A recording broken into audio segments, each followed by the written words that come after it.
ನೋಡಿದಾಗ ಒಬ್ಬ ಗಂಡ್ಸ್ ನನಗೆ ಆರತಿ ಬೆಳಗ್ತಾ ಇದ್ದಾನಲ್ಲ ಅಂತ ಆಶ್ಚರ್ಯ ಆಗಿತ್ತು. ಊರೊಳಗೆ ಬಂದ್ಮೇಲೆ ನಿನ್ನ ಲವಲವಿಕೆ ನೋಡಿ ನಂಗೆ ತುಂಬಾ ಇಷ್ಟ ಆಯ್ತು. ನೀನ್ ಮಾತಾಡಲ್ಲ ಅಂತ ಗೊತ್ತಾದಾಗ ನಿನ್ ಮೇಲೆ ಸಿಂಪತಿ ಬಂತು. ನನ್ನನ್ನು ಯಾರೋ ಹೊತ್ಕೊಂಡು ಹೋಗ್ತಿದ್ದಾಗ ನೀನವ್ರ ಜೊತೆ ವೀರಾವೇಶದಿಂದ ಹೋರಾಡಿದಾಗ ನಿನ್ ಶೌರ್ಯ ನಂಗೆ ಇಷ್ಟ ಆಯ್ತು. ನೀನ್ ಕಾಲ್ಚೇನ್ ಹಿಡ್ಕೊಂಡು ಕಣ್ಣೀರ್ ಹಾಕುವಾಗ ನನಗೆ ಪಾಪ ಅಂತ ಅನಿಸ್ತು. ಅದ್ರ ಕಥೆ ಕೇಳಿದ್ಮೇಲೆ ಮನ್ಸಿಗೆ ಬೇಜಾರಾಯ್ತು.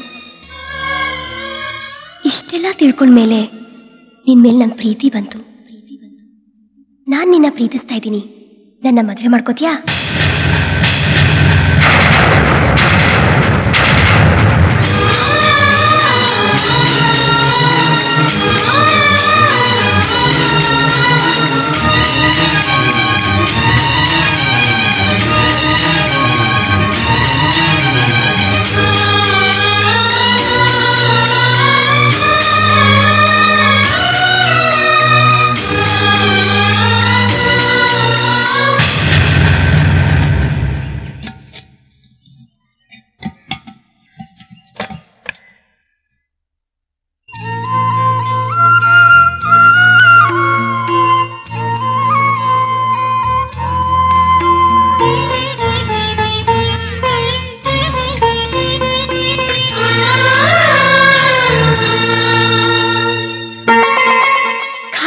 ಬಣ್ಣ ಬಳಿತಾ ಇರೋ ನೀನು ಖಾಲಿ ಇರೋ ನನ್ನ ಮನಸ್ಸಿಗೆ ಬಣ್ಣ ಬಳಿಬೇಕು ಅಂತ ಅನಿಸ್ತಾ ಇಲ್ವಾ?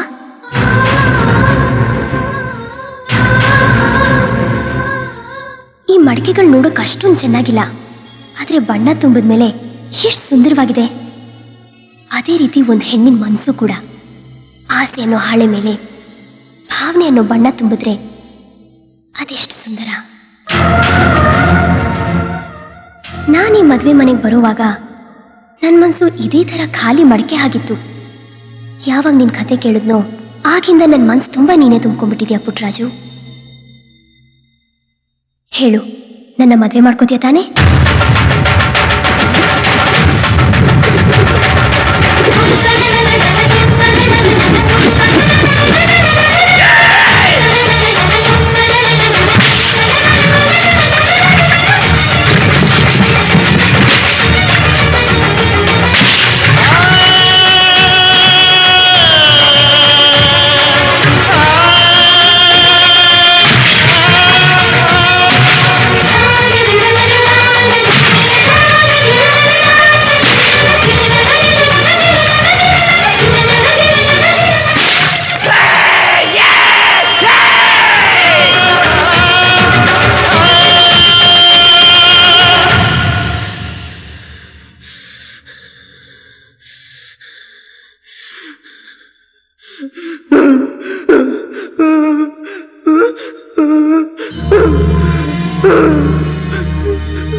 ನಾನು ನಿಮ್ಮ ಯಜಮಾನ್ರ ಹೆಂಡತಿ ಅಂತ ಹೇಳ್ತಾ ಇದೀಯಾ?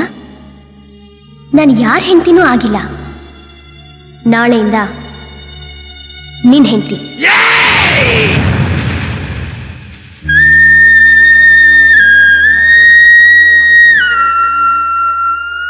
ಯಾಕೆ ಕೈ ಇಳಿಸ್ಬಿಟ್ಟೆ? ಹೊಡಿ.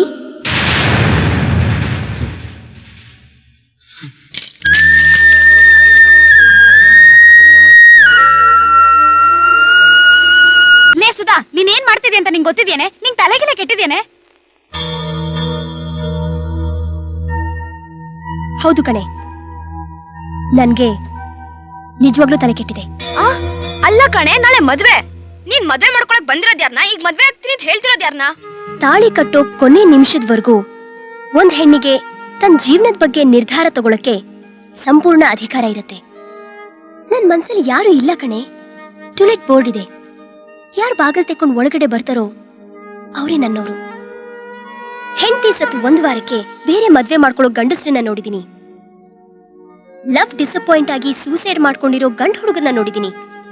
ಗಡ್ಡ ಬಿಟ್ಕೊಂಡು ದೇವದಾಸ್ ತರ ಅಲಿಯೋ ಹುಡುಗರ್ನೂ ನೋಡಿದೀನಿ. ಆದ್ರೆ ಪ್ರೀತಿನೇ ದೇವ್ರು ಅಂತ ಅನ್ಕೊಂಡು, ಪ್ರೇಮಿಸ್ತೋಳ್ನೆ ಉಸಿರು ಅಂತ ಅನ್ಕೊಂಡು, ಅವಳಿಗೆ ಕೊಟ್ಟ ಮಾತನ್ನ ಗೌರವಿಸ್ತಾ ಯಾರ ಜೊತೆನೂ ಮಾತಾಡದೆ ಬಾಯಿಗೆ ಬೀಗ ಹಾಕೊಂಡು ಅವಳ ನೆನಪಿನಲ್ಲೇ ಬಾಳ್ತಾ ಇರೋ ಇಂಥ ಒಬ್ಬನ್ನ ನೋಡೋಕೆ ಸಾಧ್ಯನೇ ಇಲ್ಲ. ಅದಕ್ಕೆ ನಂಗೆ ಅವನು ಇಷ್ಟ ಆದ, ಮನ್ಸ್ ಕೊಟ್ಬಿಟ್ಟೆ. ನನ್ನ ಡಿಸಿಷನ್ ಸ್ವಲ್ಪ ಡಿಫ್ರೆಂಟ್ ಆಗಿರಬಹುದು, ಆದ್ರೆ ಪರ್ಫೆಕ್ಟ್ ಆಗಿದೆ. ಸುಧಾ, ಯಾಕೆ ಅಷ್ಟೊತ್ತಿಂದ ಇಲ್ಲೇ ಕೂತಿದ್ಯಾ? ಊಟ ಮಾಡು ಬಾರೆ. ಪುಟ್ರಾಜು ಬಂದ? ಅವನ್ ಬಂದು ಬಹಳ ಹೊತ್ತು ವೇಟ್ ಮಾಡ್ದ, ನೀನ್ ಬರ್ಲೇ ಇಲ್ಲ.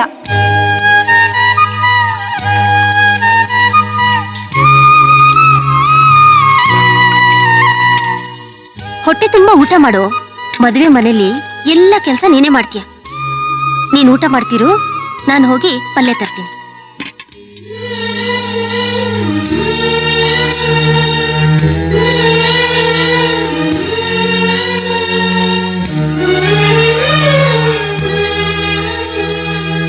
ಪುಟ್ರಾಜು, ಪಂಪ್ ಸೆಟ್ ಮನೆ ಬೀಗ ಎಷ್ಟು ಎಲ್ಲೈತಾ?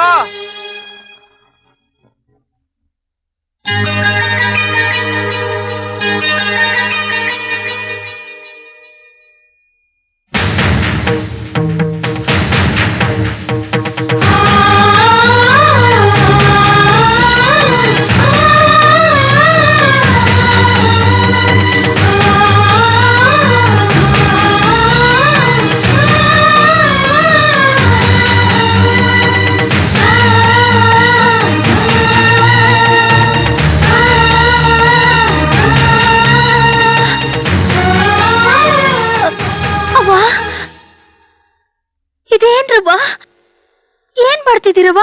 ಊಟ ಮಾಡ್ತಾ ಇದ್ದೀನಿ. ಅದಲ್ರವ್ವ, ಎಂಜಿಲೆಲ್ಲ ತಿಂತಾ ಇದ್ದೀರಲ್ಲ? ಗಂಡನಾಗ್ಬೇಕಾದವನ್ ಎಲೆಯಲ್ಲಿ ಊಟ ಮಾಡಿದ್ರೆ ತಪ್ಪೇನು?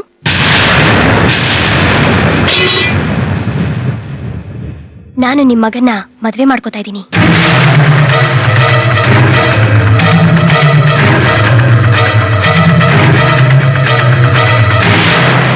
ಹಂಗೆಲ್ಲ ಮಾತಾಡ್ಬೇಡ್ರವ್ವ.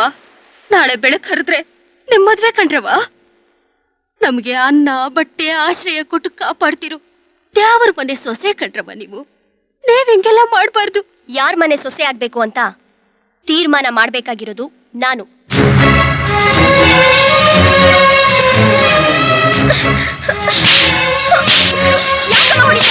ಬಿಡಮ್ಮ, ಬಿಡಮ್ಮ ನನ್ನ.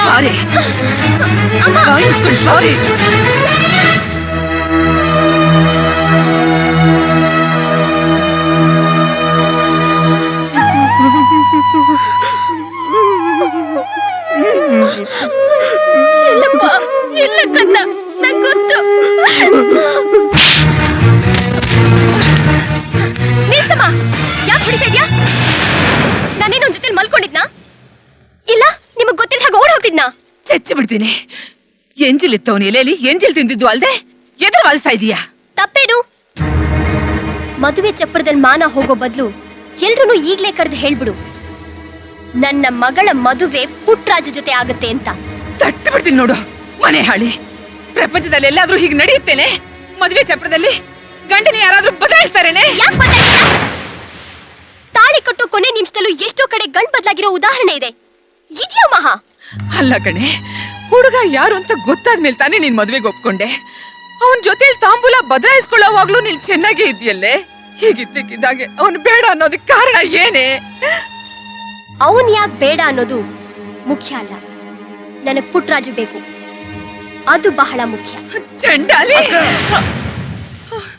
ಸುಬ್ಬ, ನೀನ್ ಯಾವಾಗ್ಲೂ ಬಂದೆ? ನಿನ್ನ ಮಗಳಿಗೆ ನೀನು ಮೊದಲನೇ ಪ್ರಶ್ನೆ ಕೇಳಿದಾಗಲೇ ಬಂದೆ. ದೇವ್ರೇ, ನಾನೆಲ್ಲೋ ಗಾಣೆ ಚಚ್ಕೊಂಡು ಸಾಯಲಿ.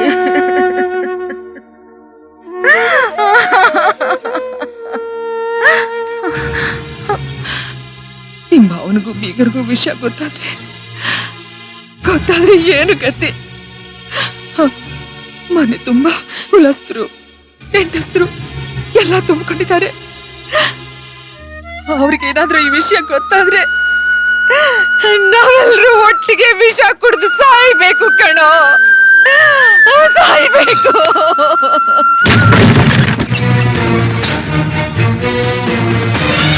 ಮಗನೇ, ಇವತ್ತಿನ ಸಾಯಿಸ್ಬಿಡ್ತೀನಿ.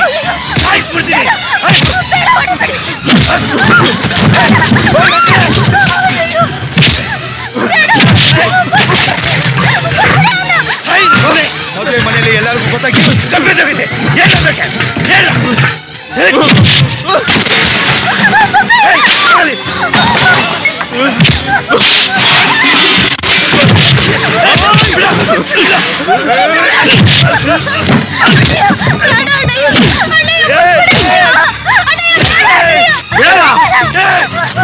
ನನ್ನ ಮಗನ ಸಾಯಿಸ್ಬಿಡ್ತೀನಿ. ನನ್ನ ಸಾಯಿಸಿದ್ರೆ ಈ ಮದುವೆ ಮನೇಲಿ ಸಾವಿರ ತಲೆ ಉಳಾಯ್ತವೆ. ಎಲ್ಲರೂ ಸೇರ್ಕೊಂಡು ಯಾರು ಏಮರ್ಸೋದು ಮತ್ತಿನ್ನೆಲ್ಲ ದುಡ್ಡಾಸೆಗೋಸ್ಕರ ತಾನೆ ತಾಯಿ ಮಗ ಸೇರ್ಕೊಂಡು ನಮ್ಮ ಅಕ್ಕನ ಮಗ ತಲೆ ಕೆಡಿಸೋದು. ಬಡತನ ಮನುಷ್ಯನ ಕೈಲಿ ಏನೇನ್ ಮಾಡಿಸ್ತದೆ ಗೊತ್ತಾ? ಮೋಸ ಮಾಡಿಸ್ತದೆ, ಸುಳ್ಳು ಹೇಳಿಸ್ತದೆ, ಸುಳ್ಳುಗಾರಿಕೆ ಮಾಡಿಸ್ತದೆ. ಪಾಪ ತಪ್ಪು ನಿಮ್ದಲ್ಲ. ಅವ್ರ ಎಂಜಲ್ ತಿಳ್ಕೊಂಡು ಅವ್ರ ತಿಂದ ಎಂಜಲ್ ತಟ್ಟೆ ತೊಳ್ಕೊಂಡು ಜೀ ಹುಸೂರ್ ಹೇಳ್ಕೊಂಡು ಅವ್ರ ಮನೆಯಲ್ಲಿ ಎಷ್ಟು ದಿನ ಕಾಯ್ತದೆ. ರಾಜೇಗೌಡ್ರಿಗೆ ಒಬ್ಳೆ ಮಗಳು, 20 ಕೋಟಿ ಆಸ್ತಿ ಐತೆ. ಆಸೆ ಯಾರಿಗ್ ಬರಕಿಲ್ಲ ಹೇಳು? ಗಟ್ಟಿ ಗೀರಿದ್ರೆ ಕಳ್ಳ ಬೆಂಕಿ ಹತ್ಕೊಳ್ಳೋದು, ನಿಮ್ಮನೆ ಹೆಣ್ಮಗಳನ್ನ ಆತ್ಮಸ್ಥಲ್ಲಿ ಇಟ್ಕೊಳ್ಳೋ ಯೋಗ್ತಿ ನಿಮ್ಗಿಲ್ಲ. ಇಲ್ಲೆಲ್ಲ ಬಂದಿದ್ಯಾ ಕಿಸೆಗೆ? ಅರ್ವಾದೆಯಿಂದ ಮಾತಾಡು. ಈ ಮದ್ವೆ ನಾವ್ ಅನ್ಕೊಂಡಂಗ ಆಗ್ಬೇಕು. ಏನಾರ ಹೆಚ್ಚು ಕಡಿಮೆ ಆಯ್ತು ಅಂದ್ರೆ ಮದ್ವೆ ಊಟ ಮಾಡ್ಬೇಕು ಅಂತ ಆಸೆ ಇಟ್ಕೊಂಡ್ಬಂದ್ರು ನಮ್ ಜನಕ್ಕೆ ತಿಥಿ ಊಟ ಹಾಕ್ಬೇಕಂತೆ ಉತ್ಸಾಹ.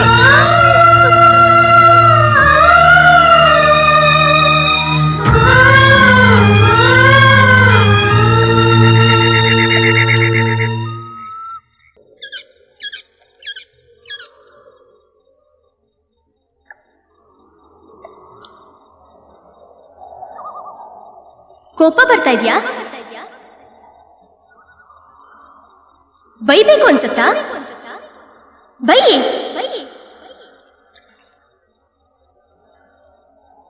ಹೊಡಿಬೇಕು ಅನ್ಸತ್ತಾ?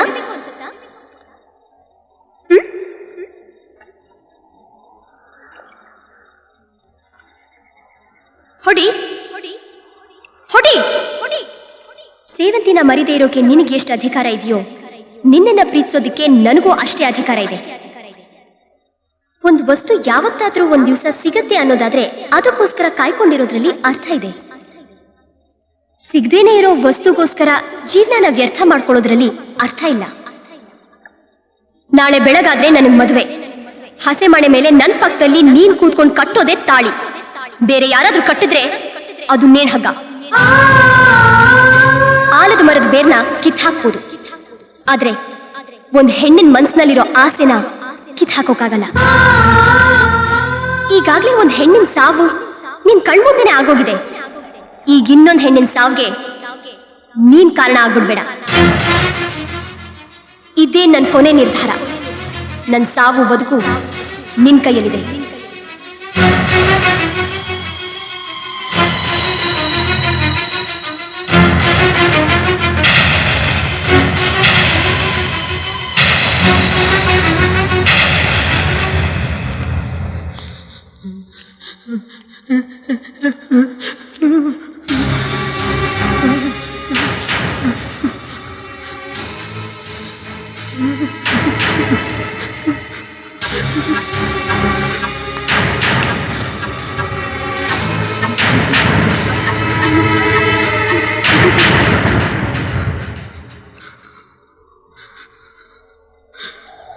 ನಮ್ಮಮ್ಮ ನನ್ನ ಮಗನೇ ಅನ್ನೋಳು, ನಿನ್ನೂ ಮಗನೇ ಅನ್ನೋಳು. ನನಗೇನು ಬೇಜಾರಾಗ್ತಿರ್ಲಿಲ್ಲ. ನಾನು ಹಾಕೋತಿದ್ ಬಟ್ಟೆನ ನನಗ್ ಗೊತ್ತಿಲ್ಲ ಹಾಗೆ ನಿನಗ್ ಕೊಟ್ಬಿಡ್ತಿದ್ಲು. ನಾನು ಆಗ್ಲೂ ಬೇಜಾರು ಮಾಡ್ಕೋತಿರ್ಲಿಲ್ಲ. ತಟ್ಟೆಲ್ಲಿ ನನಗೆ ಅಂತ ಅನ್ನ ಹಾಕಿ ಅದನ್ನ ನಿನಗ್ ತಂದು ಕೊಡ್ತಿದ್ಲು. ಆಗ್ಲೂ ನಾನು ಬೇಜಾರು ಮಾಡ್ಕೋತಿರ್ಲಿಲ್ಲ. ಆದ್ರೆ ನನ್ನ ಮದುವೆ ಮಾಡ್ಕೊಳಕ್ಕೆ ಅಂತ ಬಂದಿರೋ ಹುಡುಗಿನ ನನಗೆ ಗೊತ್ತಿಲ್ಲದೆ ನೀನು ಒಟ್ನಲ್ಲಿ ಎಲ್ಲಾ ವಿಷಯನೂ ನನ್ನ ಜೊತೆ ಹಂಚ್ಕೋಬೇಕು ಅಂತ ತೀರ್ಮಾನ ಮಾಡ್ಬಿಟ್ಟಿದ್ದೀನಿ ಅಲ್ವಾ?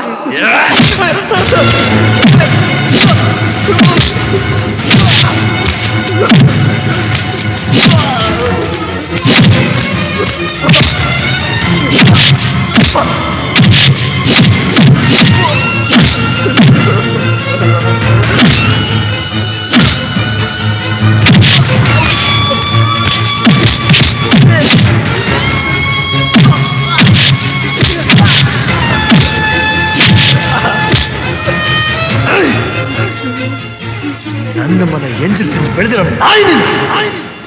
ನನ್ನ ಸಿಂಹಾಸನ ಬೇಕಾ? ನೋಡೋ, ಅನ್ಯಾಯವಾಗಿ ನಾನ್ ಜೈಲಿಗೆ ಹೋಗೋವಾಗ ಮಾಡ್ಬೇಡ